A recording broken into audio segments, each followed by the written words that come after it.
Subscribe Adda 24/7 and press the bell icon.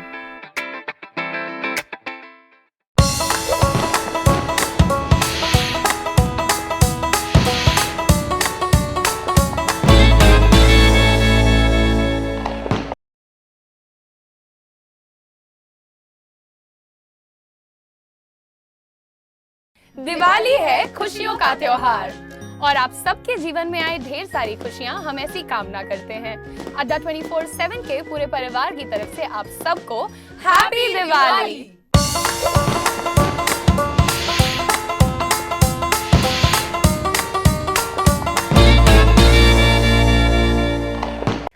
नमस्कार, सत श्री अकाल, आदाब, हेलो, हाय, केम छो, very pleasant evening to one and all present here and guys. हम यहाँ पर आ चुके हैं जहाँ पे हम थर्मोडायनेमिक्स का क्रैश कोर्स कर रहे थे और उसमें हम बहुत सारी चीज़ें सीख रहे थे। आई थिंक आप लोगों को फर्स्ट लेक्चर बहुत पसंद आया होगा क्योंकि उसमें अपन ने बहुत जल्दी जल्दी काफ़ी सारी बातें की थी, काफ़ी कुछ कॉन्सेप्ट लिए थे, ब्रह्मा जी को भी उतार दिया था, अहम ब्रह्मास्मि भी कर दिया था। मतलब एक तरीके से भाई साहब काफ़ी अच्छे अच्छे एग्जाम्पल्स दे करके किया था। आज की डेट में हम लोग करने वाले हैं क्या क्या क्या ज़ीरोथ लॉ ऑफ थर्मोडायनेमिक्स के बारे में पढ़ेंगे। वर्क डन क्या होता है, हीट ट्रांसफर क्या होता है, वर्क ट्रांसफर क्या होता है, इसके बारे में पढ़ेंगे। वर्क डन में कौन कौन सी डिफरेंट प्रोसेसेस आती हैं, इन सब के बारे में पढ़ेंगे और बहुत बढ़िया से कर करके जल्दी से जल्दी इसको खत्म करने की कोशिश करेंगे। क्यों? क्योंकि ये जो दिवाली का त्योहार चल रहा है इसमें ना आपके पास टाइम है ना हमारे पास टाइम है और हमें क्या करना है, जल्दी से जल्दी पढ़ना और ज्यादा टफ सब्जेक्ट नहीं उठाना है। क्यों? क्योंकि ज्यादा टफ सब्जेक्ट उठा लोगे तो समझ में भी नहीं आएगा, पेन पेपर कॉपी लेकर के बैठना पड़ेगा। अभी तो कुछ नहीं करना है, सिर्फ मेरा वीडियो खोल करके बैठ जाना। सारी चीजें मैं आप लोगों को यहीं पे लिखा दूंगा, कुछ भी नहीं बोलूंगा नोट करने के लिए, क्योंकि सब कुछ आपके दिमाग में है। सिर्फ मैं आप लोगों को रिवाइज कराऊंगा, बहुत अच्छे से रिवाइज कराऊंगा।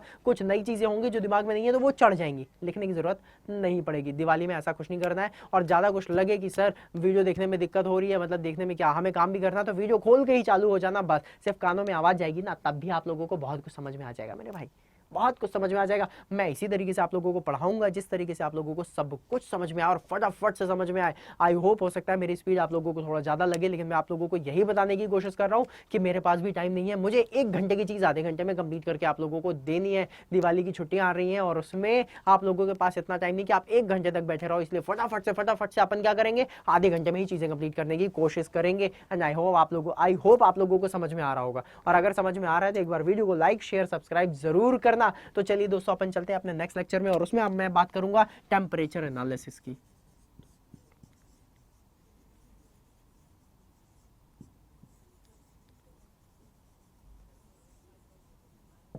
टेम्परेचर एनालिसिस, भाई साहब देखिए, मैंने बात की आप लोगों से टेम्परेचर एनालिसिस की। टेम्परेचर एनालिसिस क्या होता है, किस तरीके से आप टेम्परेचर को देखते हो और किस तरीके से आपको टेम्परेचर को देखना है और क्या करना है। तो मैं आप लोगों को एक चीज बताता हूं, ध्यान से देखना, ठीक है, फील करना।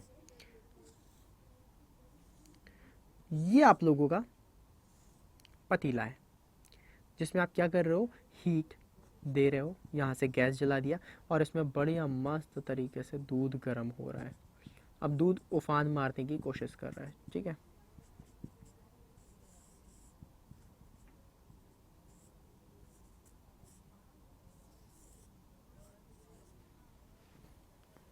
ये क्या कर रहा है, मिल्क उफान मारने की कोशिश कर रहा है, ये चीज़ आपको पता है।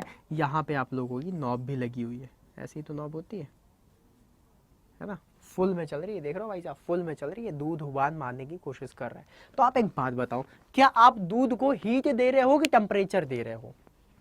आप हीट दे रहे हो ना, अग्नि प्रज्वलित कर रहे हो, यहां से गैस से आग ही तो जल रही है। क्या आपने टेम्परेचर दिया, ले 10 डिग्री टेम्परेचर और ले 15 डिग्री टेम्परेचर और ले 20 डिग्री टेम्परेचर और ले, इस तरह से दूध को दे रहे हो? नहीं, आप क्या दे रहे हो, आप हीट देने की कोशिश कर रहे हो। मतलब आपने एक तरीके से क्या दिया, हीट दिया। Heat is a kind of energy, आपने उसको क्या दिया, एनर्जी दिया। तो एनर्जी दिया तो क्या हुआ, क्या हुआ, इसको एनर्जी मिली, इसको एनर्जी मिली, तो उसको एनर्जी मिली, ये आपने कैसे चेक किया, ये भी तो है भाई साहब। आपने दूध रखा, वो गर्म हुआ नहीं हुआ, क्या हो रहा है उसके अंदर, आप कैसे चेक करोगे, आप कैसे चेक करोगे, आप चेक करोगे इसके टेम्परेचर डिफरेंस से, चेंज इन टेम्परेचर से। मतलब एक बात समझ रहे हो, मतलब कहने का क्या है, दे तो यहाँ पे हीट रहे हो, दे तो यहाँ पे क्या रहे हो, एनर्जी, लेकिन यहाँ पे चेक क्या कर रहे हो, टेम्परेचर। क्या एनर्जी चेक किए, 10 किलो जूल एनर्जी आ गई, अरे 15 किलो जूल आ गई, अरे भाई साहब अब तो 25 किलो जूल एनर्जी आ गई। ऐसे चेक करते हो क्या? नहीं। आप क्या करते हो, आप गैस चला देते हो, फिर देखते हो गर्म हो गया, बहुत ज्यादा गर्म हो गया, थोड़ा रख दो, इतना गर्म दूध नहीं पी पाएंगे, ऐसा कहते हो ना। मतलब आप टेम्परेचर के बारे में बात करते हो।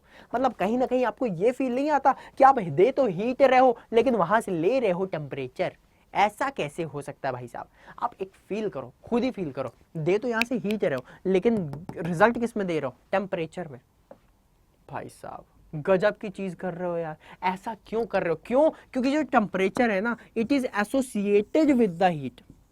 हीट से ही तो एसोसिएटेड है। अगर हीट चेंज नहीं होगी तो टेम्परेचर चेंज कहां से निकालोगे? एनर्जी चेंज करने के बहुत सारे तरीके हैं, लेकिन एनर्जी में जो हीट है वही एसोसिएट करती है आपके टेम्परेचर को। हीट की खुद की यूनिट है किलो जूल, ये लो मैंने लिख दिया किलो जूल, और टेम्परेचर की खुद की यूनिट है, टेम्परेचर की डिग्री सेंटीग्रेड बोल दो या फिर डिग्री केल्विन बोल दो या फिर डिग्री फ़ारेनहाइट बोल दो, कुछ भी बोल सकते हो। ये टेम्परेचर की अलग यूनिट है, हीट की अलग यूनिट है, लेकिन हीट की वजह से हीट निकलेगी तो टेम्परेचर घटेगा, हीट घुसेगी तो टेम्परेचर बढ़ेगा। मतलब निकलना घुसना ये जो सारी चीजें हो रही हैं वो किस में हो रही हैं? हीट में हो रही हैं, लेकिन उसकी वजह से घट बढ़ क्या रहा है? टेम्परेचर घट बढ़ रहा है। तो ये जो एनालिसिस है, इसी एनालिसिस के बेसिस पे हमारे एक बहुत ही अच्छे से साइंटिस्ट थे जो 1931 में 1931 अभी की बात है भाई साहब, अभी की बात है 1931, जस्ट अभी की बात कर रहा हूं मैं। मतलब देखा जाए तो 100 साल भी नहीं हुए। सोचो 100 साल भी नहीं हुए। जो हमारे दादा परदादा होंगे ना, जो दादा लोग होंगे, उन्होंने तो इनसे मुलाकात भी की होगी 1931 वालों से, उन्हीं के एज के हैं। सोच लो वो आए। अभी सबसे रिसेंट लॉ है थर्मोडायनेमिक्स का। मैंने आपसे बोला था क्या पहली क्लास में, 100% थर्मोडायनेमिक्स को कोई नहीं पढ़ सकता है, कोई नहीं जान सकता। इतनी अथाव ब्रांच है ना थर्मोडायनेमिक्स कि भाई साहब अल्टीमेट ब्रांच है। उसमें आप पढ़ते चले जाओ। मतलब मेरी एक फ्रेंड है, उसकी दीदी थर्मोडायनेमिक्स में पीएचडी कर रही है। आप फील कर सकते हो कितनी ज्यादा थर्मोडायनेमिक्स की ब्रांच होगी कि बस पढ़ते चले जाओ, पढ़ते चले जाओ, पढ़ते चले जाओ। तो इसी तरीके से है कि टेम्परेचर के बारे में 1931 में पता चला है। और 1931 की एक कहानी सुनाता हूँ, थोड़ा सा फ्लैशबैक में जाकर के। आप लोगों को ये लॉ कभी नहीं भूलेगा, कभी भी नहीं भूलेगा, सारी चीज़ें मेरी याद रहेगी। तो 1931 में क्या हो रहा था? 1931 में हम लोगों ने देखा क्या देखा कि ये जो टेम्परेचर है, टेम्परेचर चेंज के बारे में सारी चीज़ें बताने के लिए तो इन्होंने एक लॉ दिया।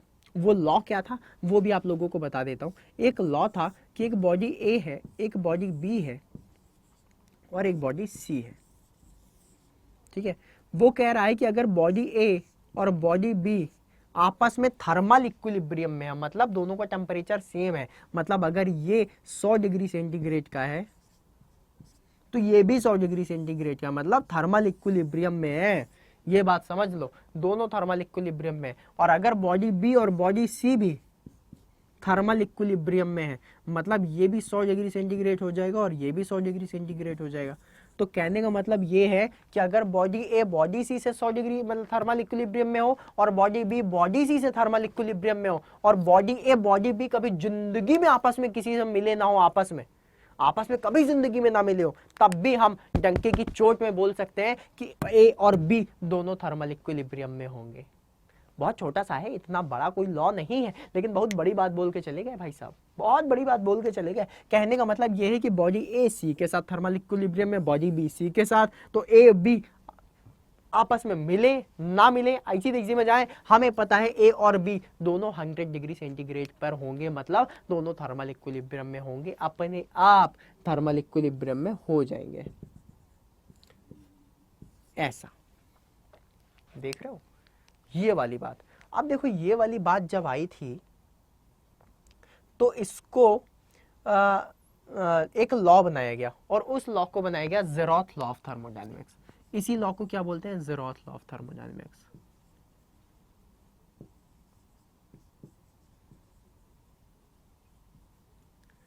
थर्मोडायनेमिक्स,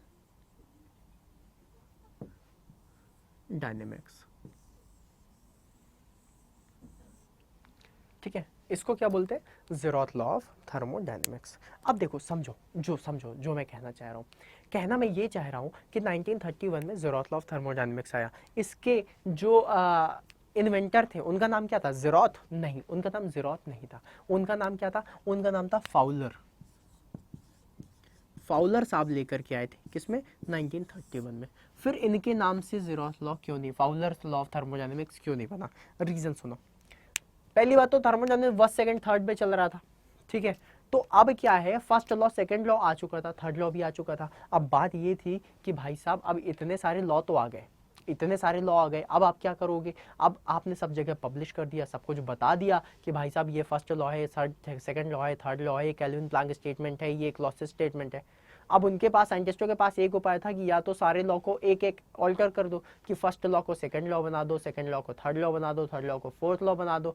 फिर क्या करें? तो इस तरीके से करते तो पता नहीं कहाँ कहाँ तक किताबें छप गई थी, पता नहीं कहाँ कहाँ तक लोगों ने रट लिया था, समझ लिया था, सोच लिया था। अब वो चीज़ें बदल नहीं सकती ना यार। आपने एक बार बोल दिया, गलती हो गई तो हो गई, अब हो तो गई थी गलती। सोचो, थर्मोडायनेमिक्स की ब्लंडर मिस्टेक है ये, ब्लंडर मिस्टेक। बिना ही टेम्परेचर के बारे में जाने, टेम्परेचर एनालिसिस करे बिना आपने एनर्जी के बारे में कैसे बोल दिया भाई साहब? फाउलर साहब लड़ गए, बोले चच्चा ना हो पाएगा, ये गलत है, आप ऐसा नहीं कर सकते। बिना टेम्परेचर एनालिसिस के आप हीट एनालिसिस कर ही नहीं सकते। आप कैसे बताओगे? ये बताओगे 10 किलो जूल एनर्जी बढ़ गई, 15 किलो जूल एनर्जी बढ़ गई, 20 किलो जूल एनर्जी बढ़ गई? नहीं। आप क्या बताओगे? टेम्परेचर में बताओगे 10 डिग्री सेंटीग्रेड बढ़ गया, 20 डिग्री सेंटीग्रेड बढ़ गया।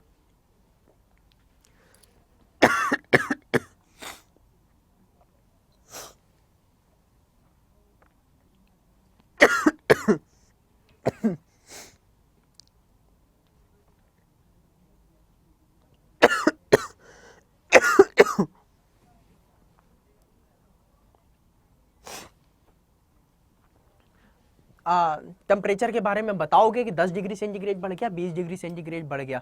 तब फाउलर साहब ने बोला कि भाई साहब इसको एक लॉ बनना चाहिए और ये लॉ फर्स्ट लॉ के पहले आएगा। अब अगर इसे फर्स्ट लॉ के पहले लाना था तो इनके लिए आपके पास कुछ ना कुछ होना चाहिए। अब कुछ ना कुछ क्या था? उस कुछ ना कुछ के लिए बोला गया कि भाई साहब पहले 1 आ चुका है, 2 आ चुका है, 3 आ चुका है, अब इसके पहले क्या लाएं? तो उसके पहले 0 आता है, तो 0 आता है तो पहले 0, तो लॉ ऑफ थर्मोडायनेमिक्स। इस तरीके से ज़ेरोथ लॉ ऑफ थर्मोडायनेमिक्स की खोज की गई। खोज क्या? इन्वेंशन किया गया। तो जिन लोगों को लगता था कि ज़ेरोथ एक साइंटिस्ट का नाम है, तो नहीं, साइंटिस्ट का नाम फाउलर है। ज़ेरोथ लॉ बना है, फर्स्ट सेकंड लॉ हो चुके थे, उसके बाद आया है, क्योंकि ये सबसे ज्यादा इंपॉर्टेंट था, मोस्ट इंपॉर्टेंट लॉ है ज़ेरोथ लॉ ऑफ थर्मोडायनेमिक्स। तो आप लोगों से पूछा जा सकता है कि ज़ेरोथ लॉ ऑफ थर्मोडायनेमिक्स किसके ऊपर बेस्ड है? बोलना सिर्फ और सिर्फ टेम्परेचर, ओनली टेम्परेचर के ऊपर डिपेंडेंट है भाई साहब ज़ेरोथ लॉ ऑफ थर्मोडायनेमिक्स, उसके अलावा और किसी पे डिपेंडेंट नहीं है। पक्का बता रहा हूँ, गार्ड बांध के रख लो अपने पास। फैक्ट बात बता रहा हूँ भाई साहब, फैक्ट है, फैक्ट है ये सब, बिल्कुल कंफर्म फैक्ट है। ज़ेरोथ लॉ ऑफ थर्मोडायनेमिक्स किसके ऊपर डिपेंडेंट है? टेम्परेचर के ऊपर डिपेंडेंट है। तो ज़ेरोथ लॉ ऑफ थर्मोडायनेमिक्स था। अच्छा, स्टेटमेंट नहीं बताया, स्टेटमेंट सुन लो। अब तो हिंदी में बता दिया था, अब इसको बहुत प्यार से बता देता हूँ। देखो, स्टेटमेंट में थोड़ा सा साइंस लगा दी गई है। इन्होंने बोला है कि ये जो ए और बी के बीच में जिंदगी में कभी ना मिल पाए, इसलिए इनके बीच में कौन सी वॉल लगाएंगे? एडियाबेटिक वॉल लगाएंगे। और ए और सी के बीच में और बी और सी के बीच में कौन सी वॉल लगाएंगे? डायाथर्मिक वॉल लगाएंगे। डायाथर्मिक मतलब जिसमें हीट ट्रांसफर बहुत अच्छे से होता है। एडियाबेटिक वॉल वो वॉल जिसमें हीट ट्रांसफर नहीं होता है। तो when A and B are separated by adiabatic wall and A and C and B and C are separated by diathermic wall, then if body A and body C is in thermal equilibrium with each other and body B and C are thermal equilibrium with each other, then body A and body B will definitely be in the thermal equilibrium by the law। ये कहने का मतलब था कि इससे आपने adiabatic wall क्या है? कौन सी wall? Adiabatic wall, adiabatic wall. और ये क्या है? Diathermic wall. चलिए लिख देता हूँ, डायाथर्मिक वॉल।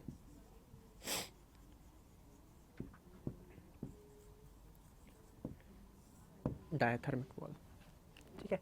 एक है एडियाबेटिक वॉल और एक है डायथर्मिक वॉल। जब आप लोगों ने ये बोला कि एडियाबेटिक वॉल मतलब इन दोनों के बीच में हीट ट्रांसफर नहीं हो सकती और ए और सी और बी और सी के बीच में हीट ट्रांसफर होगी, that is adiabatic and diathermic. मतलब डायथर्मिक मतलब हीट ट्रांसफर होगी, एडियाबेटिक मतलब हीट ट्रांसफर नहीं होगी। डेल्टा क्यू इक्वल्स टू 0 और यही लॉ था ज़ेरोथ लॉ ऑफ थर्मोडायनेमिक्स जिसको हम लेकर के आए हैं पिक्चर में। तो आई होप आप लोगों को ज़ेरोथ लॉ ऑफ थर्मोडायनेमिक्स तो समझ में आ गया होगा, अच्छे से समझ में आ गया होगा। ठीक है, बिल्कुल, इसीलिए तो रुक गया सर। हाँ 1 घंटे के लिए दे सकते हो सर। 5 बजे से मेरा लेक्चर है, मैं 7-8 मिनट में इसको रैप अप करके आपको दे दूं। 4 बजे सुपर एजुकेटर है, इसका और कुछ नहीं है ऐसा सर मेरे 2 लेक्चर हो जाएंगे, मतलब समझ रहे हैं। मैं 5 सवा 5 से ले लूं अपना वाला, इन्हें 4:15 से 5:15 दे दीजिए, मैं 5:15 से ले लेता हूं अपना। मतलब ये वाला सर 2 लेक्चर हो जाएंगे मेरे रिकॉर्डिंग वाले, मेरी वैसी ही बैंड बजी हुई है, समझ रहे हैं। इनको 4:15 से करना है। 4:15 से 5:15 दे देते हैं। हाँ हाँ एसएससी पे ना प्राइवेट हो रखा होगा, उसको 4:15 पे लाइव कर दो फिर। अच्छा, live 4:15 पे कर दें। हाँ हाँ एसएससी का लाइव जाएगा। लाइव जाएगा। हाँ, ये सिर्फ व्हाइट बोर्ड पढ़ाएंगे, इनको और कुछ प्रूव करने की जरूरत नहीं है। तो 4:15 से कर देते हैं सर, 10 ही मिनट का पूरा लेक्चर हो जाएगा। अरे it's okay sir, no problem. कि मैं बाहर अरे कोई दिक्कत नहीं सर, सिर्फ 10 मिनट का है, मतलब 2 लेक्चर हो जाएंगे मेरे, वो वाली बात है। तो अपन जो है 4:15 से वो कर देते हैं, कोई दिक्कत नहीं सर।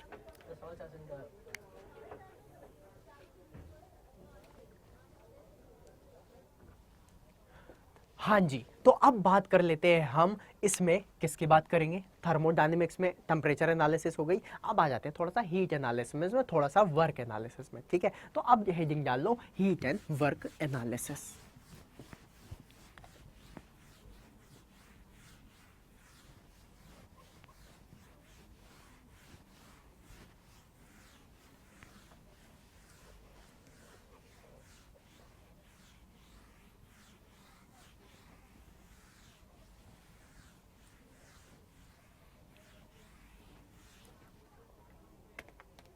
हाँ जी, तो चलिए चलते हैं, हम लिखते हैं हीट। हीट हीट मतलब ऊष्मा, याद है ना, ऊष्मा। अब देखो ऊष्मा लिखो या फिर तपन लिखो, अब इतनी हिंदी लिखने की जरूरत नहीं है, लेकिन एक्चुअली अभी क्या था, अभी आज दोपहर में मुझसे पूछा जा रहा था सर हीट को इंग्लिश में क्या कहते हैं। मैंने कहा तपन। क्या सर ऊष्मा? मैं कहा उसको भी कहते हैं, हीट वही होती है। ठीक है, तो मैंने कहा बता देता हूँ, heat and work.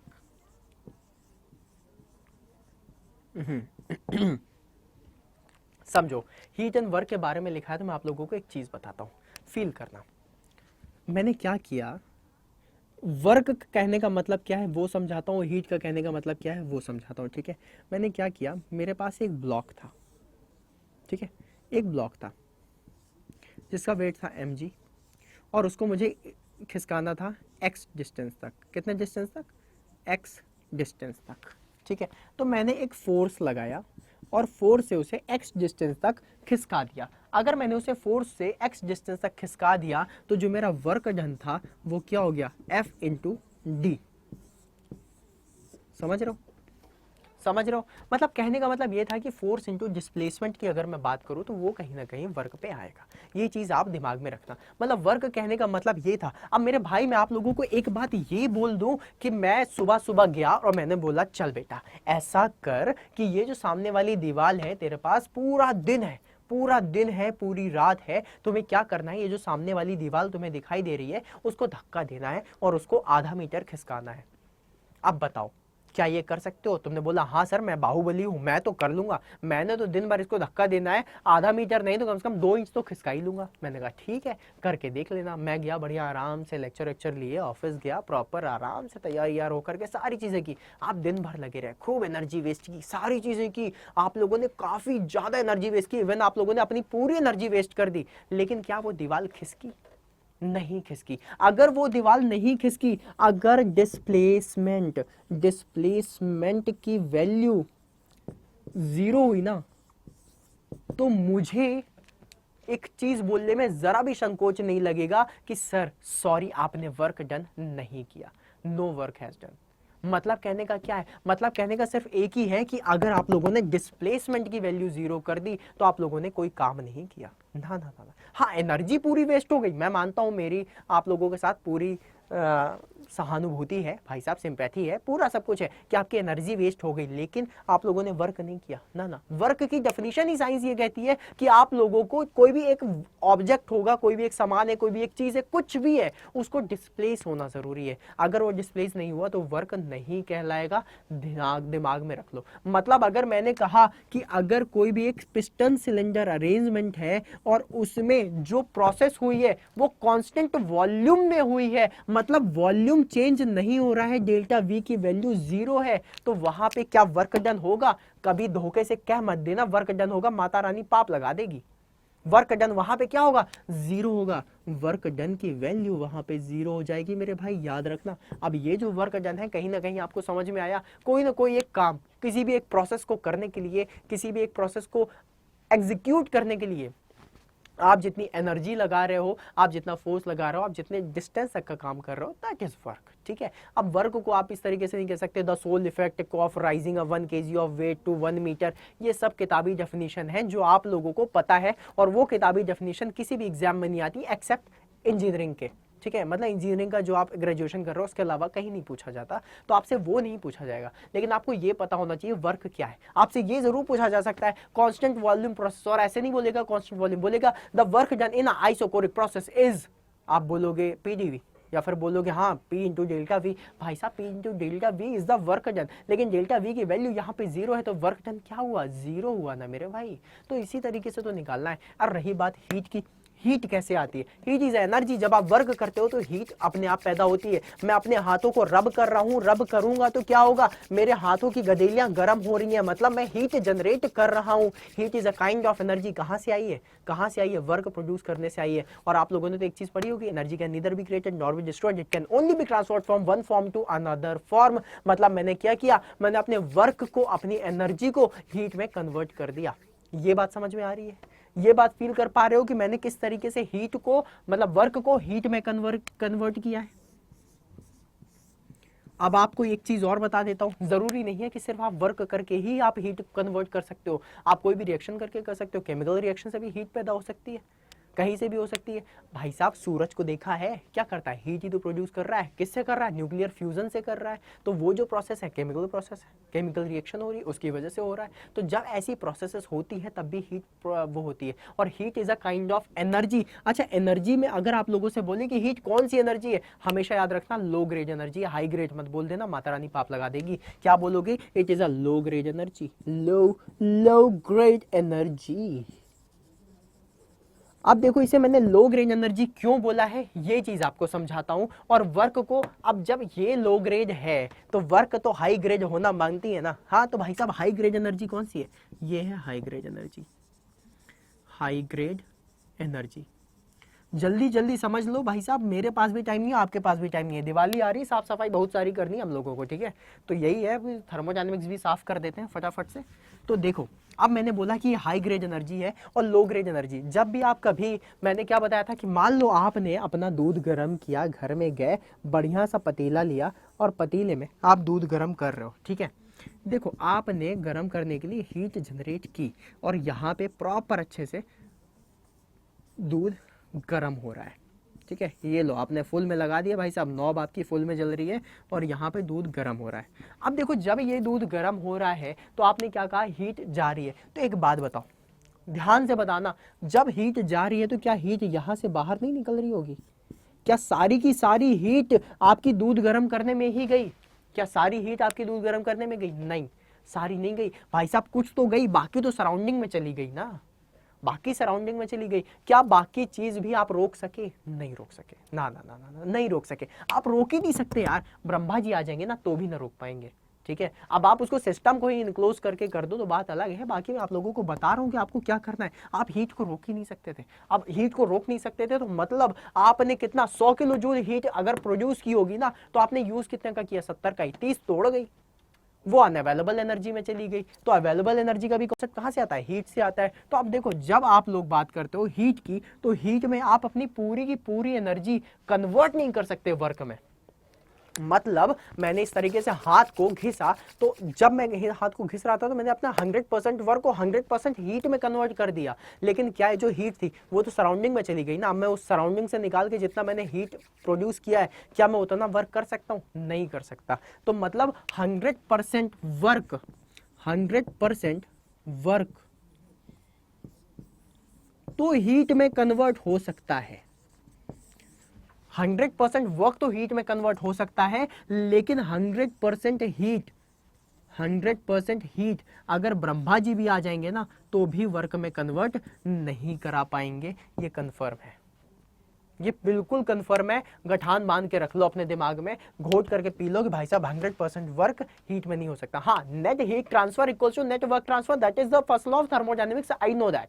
But before that let me tell you कि 100% हीट आप वर्क में नहीं कन्वर्ट कर सकते, क्योंकि ये हीट इस तरीके से सराउंडिंग में जाएगी जो आप नहीं पकड़ सकते। और जब पकड़ नहीं सकते, जब उसको ले ही नहीं सकते, तो अनअवेलेबल एनर्जी का कॉन्सेप्ट आने दो ना मेरे भाई। क्यों फर्स्ट लॉ ऑफ थर्मोडायनेमिक्स में ही रुके हुए हो? नहीं रुक पाओगे, रुक ही नहीं पाओगे। मैंने बोला है थर्मोडायनेमिक्स अथाओ है, आप पीएचडी कर लोगे तब भी नहीं बोलोगे कि मुझे सब आता है। समझ रहे हो क्यों? क्योंकि आप इसको पकड़ नहीं सकते। पकड़ के दिखाओ, फिर आप ब्रह्मा जी हो जाओगे। जब वो नहीं पकड़ पाए तो कैसी वाली बात कर रहे हो? तो समझ रहे हो हीट एंड वर्क के बारे में। अब हीट एंड वर्क के बारे में आप लोगों को मैंने ये चीजें तो बता दी है कि किस तरीके से आपको वर्क करना है, किस तरीके से आप हीट की बात कर रहे हो। The thing is heat and work किस किस प्रोसेस में काम आ सकते हैं? बहुत सारी प्रोसेस है। कांस्टेंट प्रेशर की प्रोसेस हो सकती है, कांस्टेंट वॉल्यूम की प्रोसेस हो सकती है, कांस्टेंट टेम्परेचर की प्रोसेस हो सकती है, heat transfer equals to zero that is adiabatic process हो सकती है, पॉलीट्रॉपिक प्रोसेस हो सकती है, कितनी सारी प्रोसेस हो सकती हैं। और हर प्रोसेस में आप क्या कर सकते हो? वर्क डन निकाल सकते हो, हर प्रोसेस का वर्क डन निकाल सकते हो, और हर प्रोसेस में अपने तरीके से उसको देख सकते हो। अच्छा, आप लोगों से ये भी पूछा जा सकता है which is the fastest process possible. अगर आप लोगों से कभी इस तरह हो कि फास्टेस्ट प्रोसेस या फिर सडन चेंज हो जाए किसी भी चीज में, वो कौन सी प्रोसेस होती है? Adiabatic process. ठीक है, उसमें तो हीट को भी पता नहीं चल पाता कि मुझे चेंज होना है कि नहीं, तब तक प्रोसेस ही हो जाती है। समझ रहे हो, ऐसा वाला सीन हो जाता है। और एक स्लोवेस्ट प्रोसेस होती है, मतलब इतनी स्लो, निहायत स्लो। क्वाजी स्टैटिक प्रोसेस मत बोल देना, मैं नॉर्मल प्रोसेस की बात कर रहा हूँ। और उसमें कौन सी प्रोसेस आती है? Isothermal process. Isothermal is the slowest process. Quasi static is almost rest, मुझे पता है। मैं क्वाजी स्टैटिक की बात नहीं कर रहा, मैंने जो 4-5 एग्जाम्पल दिए हैं उनमें से बात कर रहा हूँ। क्वाजी स्टैटिक इस काइंड ऑफ वो प्रोसेस हम लेते नहीं है, हम आइसोथर्मल प्रोसेस को लेंगे, वो स्लो प्रोसेस है। ठीक है, काफी स्लो होती है। और फास्टेस्ट प्रोसेस में कौन सी आ जाती है? एडियाबैटिक प्रोसेस आ जाती है। ठीक है गाइस, तो this was all about heat and work. आप लोगों को समझ में आया होगा। आप लोगों ने जरूरत लॉ ऑफ थर्मोडायनेमिक्स किया, फाउलर साहब को भी देख लिया किस तरीके से उन्होंने लड़ झगड़ के पहले दूसरे तीसरे से लेकर के जीरो में लेकर के खड़ा कर दिया। भाई सबसे पहला मेरा लॉ आएगा। टेम्परेचर एनालिसिस कैसे कर सकते हो, कैसे नहीं करोगे अगर आपने हीट एनालिसिस करनी है तो पहले टेम्परेचर एनालिसिस होगी। ये बात भी आप लोगों को समझा दी, सारी चीजें कर दी। अब उसके बाद हम अगले लेक्चर में देखेंगे, क्या देखेंगे कि वर्क डन किस तरीके से अलग अलग प्रोसेस में होता है। फिर वर्क डन देखने के बाद हम फर्स्ट लॉ ऑफ थर्मोडायनेमिक्स देखेंगे, और उसमें देखेंगे कॉन्सेप्ट ऑफ इंटरनल एनर्जी, किस तरीके से एनर्जी कहाँ जाती है, किस तरीके से उसका यूज होता है, वो सारी चीजें अपन देखने वाले हैं। ठीक है गाइस, तो अगर आप लोगों को लेक्चर पसंद आ रहे हो तो इसको लाइक करना, शेयर करना, सब्सक्राइब करना, और अच्छे अच्छे कमेंट देते रहना। खैर बुरे कमेंट दोगे तब भी कोई दिक्कत नहीं है, मैं भी उनसे सीखता रहूंगा कि मुझे और क्या इंप्रूव करना है। अब हम लोगों ने क्या किया है, 1 घंटे का लेक्चर आधे घंटे में किया, इतनी जल्दी जल्दी आप लोगों को सारी चीजें कराई। आई होप आपको समझ में आया होगा। नहीं आया हो फिर से वीडियो देख लेना, आप ही के पास है यार, क्या जा रहा है। ठीक है, तो चलिए फिर मिलते हैं अपन नेक्स्ट लेक्चर में। तब तक के लिए बाय बाय, सायोनारा एंड हैप्पी दिवाली। मजे से दिवाली मनाओ, मजे से अपना सिर्फ दिवाली का एक दिन नहीं, पूरा का पूरा वीक मनाना। Happy Diwali week. ठीक है, तब तक के लिए बाय बाय, गुड नाइट।